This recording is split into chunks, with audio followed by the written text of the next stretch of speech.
God's chain of events. Moving on to the 12th chapter of 2 Samuel, starting at the first verse. And the Lord sent Nathan unto David, and he came unto him, and said unto him, There were two men in one city, the one rich and the other poor. The rich man had exceeding many flocks and herds, but the poor man had nothing save one little ewe lamb, meaning female lamb, continuing, which he had brought and nourished up, and it grew up together with him and with his children. It did eat of its own meat, and drank of its own cup, and lay in his bosom, and was unto him as a daughter.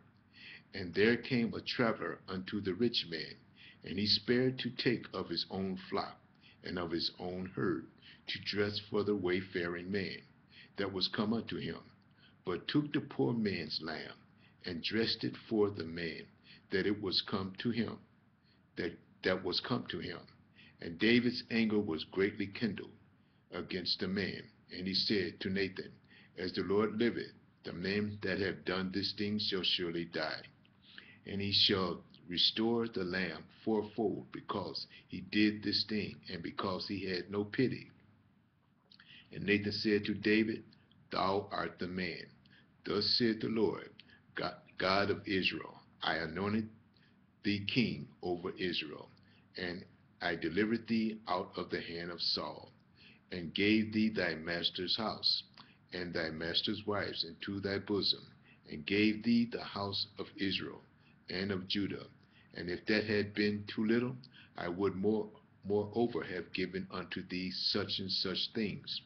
Wherefore hast thou despised the commandment of the Lord, to do evil in his sight? Thou hast killed Uriah the Hittite with the sword, and hast taken his wife to be thy wife, and hast slain him with the sword of the children of Ammon. Now therefore the sword shall never depart from thine house, because thou hast despised me. Can you hear this? God says, when you commit sin, you despise him. Continuing, and hast taken the wife of Uriah the Hittite to be thy wife. Thus said the Lord, Behold, I will raise up evil against thee out of thine own house, and I will take thy wives before thine eyes, and give them unto thy neighbor, and he shall lie with thy wives before the sun. For thou didst it secretly, but I will do this thing before all Israel, and before the sun. And David said unto Nathan, I have sinned against the Lord. And Nathan said unto David, The Lord also hath put away thy sin. Thou shalt not die. Howbeit, because by this deed thou hast given great occasion to the enemies of the Lord to blaspheme, the child also that is born unto thee shall surely die. Can you hear this? When you sin, you give sinners, the children of the devil, a chance to blaspheme God's holy name. Continuing, and David departed unto his house, and the Lord struck the child that Uriah's wife bare unto David, and it was very sick. And David therefore besought God for the child, and David fasted, and went in and lay all night upon the earth. And the elders of his house arose and went to him to raise him up from the earth, but he would not, neither did he eat bread with them. And it came to pass on the seventh day that the child died, and the servants of David feared to tell him that the child was dead. For they said, Behold, while the child was yet alive, we spake unto him, and he would not hearken to our voice. How will he then vex himself, if we tell him that the child is dead? But when David saw that his servants whispered, David perceived that the child was dead. Therefore David said unto his servant, Is the child dead? And they said, He is dead. Then David arose from the earth, and washed and anointed himself, and changed his apparel, and came into the house of the Lord, and worshipped. Then he came to his own house, and when he inquired, they set bread before him, and he did eat. Then said his servants unto him, What is this thing thou hast done? Thou didst fast and weep for the child, while it was alive. But when the child was dead, thou didst rise and eat bread. And he said, While the child was yet alive, I fasted and wept, for I said, Who can tell whether God will be gracious to me, that the child may live? But now he is dead. Wherefore should I fast? Can I bring him back again? I shall go to him, but he shall not return to me. And David comforted Bathsheba, his wife, and went in unto her, and lay with her, and she bare a son. And he called his name Solomon. And the Lord loved him. And he sent by the hand of Nathan the prophet, and he called his name Jedediah, because of the Lord. And Joab fought against Rabbah of the children of Ammon, and took the royal city. And Joab sent messengers to David, and said, I have fought against Rabbah, and have taken the city of waters. Now gather the rest of the people together, and encamp against the city, and take it, lest I take the city, and it be called after my name. And David gathered all the people together, and went to Rabbah, and fought against it, and took it. And he took their king's crown from off his head, and weighed the weight whereof was a talent of gold, with the precious stones, and it was set on David's head. And he brought forth the spoil of the city in great abundance, and he brought forth the people that were therein, and put them under saws, and under harrows of iron, meaning a farm tool to break up the soil of the land, continuing, and under axes of iron, and made them pass through bricklins, meaning a furnace that bakes bricks, continuing. And thus did he unto all the cities of the children of Ammon. So David and all the people returned unto Jerusalem.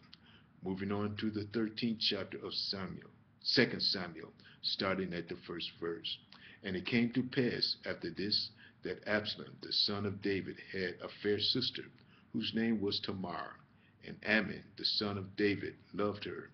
And Ammon was so vexed that he fell sick for his sister Tamar, for she was a virgin. And Ammon thought it hard for him to do anything to her. But Ammon had a friend, whose name was Jonadab, the son of Shemaiah, David's brother. And Jonadab was a very subtle man. And he said unto him, Why art thou, being the king's son, lean from day to day? And Ammon said unto him, I love Tamar, my brother Absalom's sister. And Jonadab said unto him, Lay thee down on thy bed, and make thyself sick. And when thy father cometh to see thee, say unto him, I pray thee, let my sister Tamar come and make me a couple of cakes in my sight, that I may eat at her hand.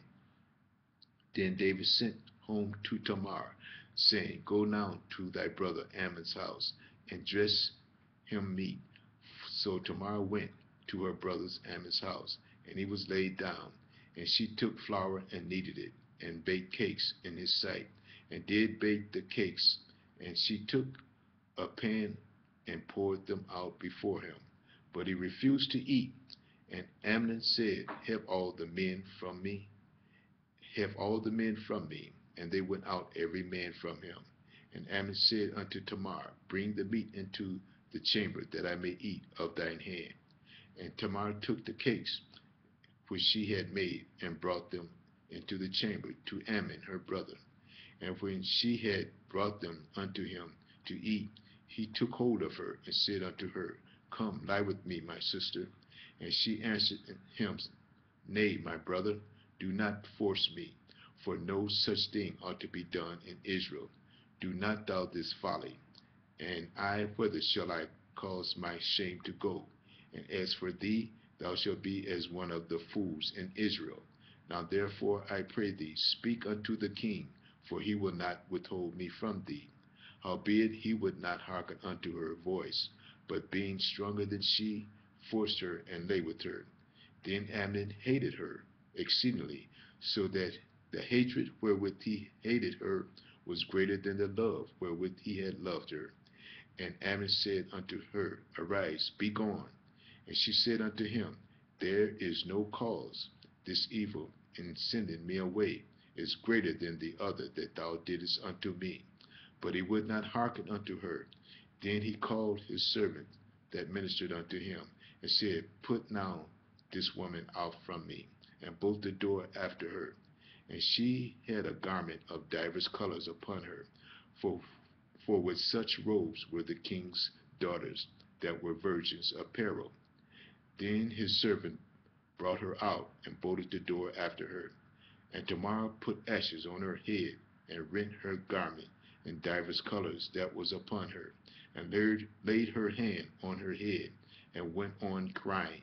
And Absalom her brother said unto her, Had Amnon thy brother been with thee? But hold now thy peace, my sister. He is thy brother. Regard not this thing. So Tamar remained desolate in her brother Absalom's house. But when King David heard of all these things, he was very wroth. And Absalom spake unto his brother Amnon neither good nor bad. For Absalom hated Amnon, because he had forced his sister Tamar. And it came to pass, after 2 full years, that Absalom had sheep shearers in Beth-hazor, which is beside Ephraim. And Absalom invited all the king's sons. And Absalom came to the king and said, Behold, now thy servant hath sheep shearers. Let the king, I beseech thee, and his servants go with thy servant. And the king said unto Absalom, Nay, my son, let us not all now go, lest we be chargeable unto thee. And he pressed him, howbeit he would not go, but blessed him. And then said Absalom, If not, I pray thee, let my brother Amnon go with us. And the king said unto him, Why should he go with thee? But Absalom pressed him, that he let Amnon and all the king's sons go with him. Now Absalom had commanded his servants, saying, Mark ye now, when Amnon's heart is merry with wine, and when I say unto you, Smite Amnon, then kill him. Fear not, have I not commanded you? Be courageous, and be valiant. And the servants of Absalom did unto Amnon as Absalom had commanded. Then all the king's sons arose, every man, and gat him up upon his mule, and fled.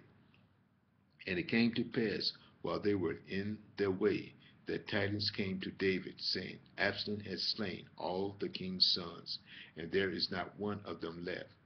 Then the king arose, and tare his garment, and lay on the earth, and all his servants stood by with their clothes rent. And Jonadab, the son of Shemaiah, David's brother, answered and said, Let not my lord suppose that they have slain all the young men, the king's sons, for Amnon only is dead. For the appointment of Absalom, this had been determined from the day that he forced his sister Tamar.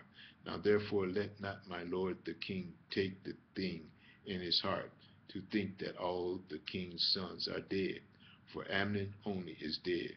But Absalom fled, and the young man that kept the watch lifted up his eyes and looked, and behold, there came much people by the way of the hillside behind him. And Jonadab said unto the king, Behold, the king's sons come, as thy servant said, so is it. And it came to pass, as soon as he had made an end of speaking, that behold, the king's sons came, and lifted up their voices, and wept. And the king also and all his servants wept very sore. But Absalom fled, and went to Talmai, the son of Ahimaud, king of Geshur. And David mourned for his son every day. So Absalom fled, and went to Geshur, and was there 3 years. And the soul of the king longed to go forth unto Absalom, for he was comforted concerning Amnon his son, seeing he was dead. Moving on to the 74th chapter. Moving on to the 14th chapter in the next part, which is the 74th